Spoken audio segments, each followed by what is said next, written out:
Maraming dahilan kung bakit nagkakaroon ng hiwalayan ang mag-asawa. Narito ang ilan sa mga karaniwang rason. 1. Kawalan ng komunikasyon. Ang epektibong komunikasyon ay mahalaga sa isang relasyon. Ang kakulangan nito ay maaaring magdulot ng hindi pagkakaunawaan at sama ng loob. 2.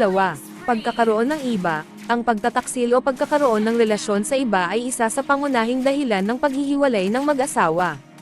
3. Problema sa pinansyal. Ang mga isyong pinansyal, tulad ng kawalan ng trabaho, pagkakautang, o hindi pagkakasundo sa paggastos, ay maaaring magdulot ng stress at away sa mag-asawa. 4. Pagkakaiba ng layunin. Ang magkaibang pangarap, layunin, o pananaw sa buhay ay maaaring magdulot ng alitan at hindi pagkakaunawaan.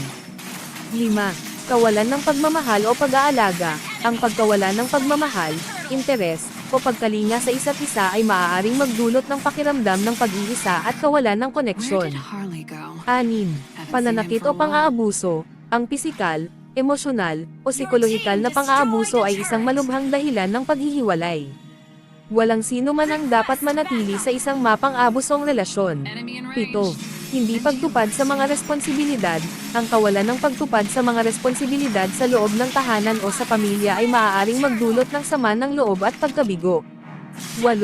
Pagkakaiba sa relihiyon o kultura. Ang magkaibang relihiyon, kultura, o tradisyon ay maaaring maging sanhi ng hidwaan kung hindi na pagkakasunduan. 9. Mga isyong sexual. Ang hindi pagkakatugma o kawalan ng kasiyahan sa sexual na aspeto ng relasyon ay maaaring magdulot ng pagkakawalay ng loob. 10.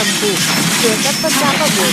Ang sobrang stress sa trabaho, sa pamilya, o sa iba pang aspeto ng buhay ay maaaring magdulot ng pagkakabot sa relasyon. 11. Pagiging sa ibang tao. Sa paglipas ng panahon, maaaring magbago ang mag-asawa at mag-ibon bilang magkaibang tao, na maaaring magdulot ng hindi pagkakatugma. Mahalaga na ang bawat mag-asawa ay magtrabaho upang mapanatili ang kanilang relasyon, maging bukas sa komunikasyon, at magpakita ng pagmamahal at pag-aalaga sa isa't isa upang maiwasan ang hiwalayan.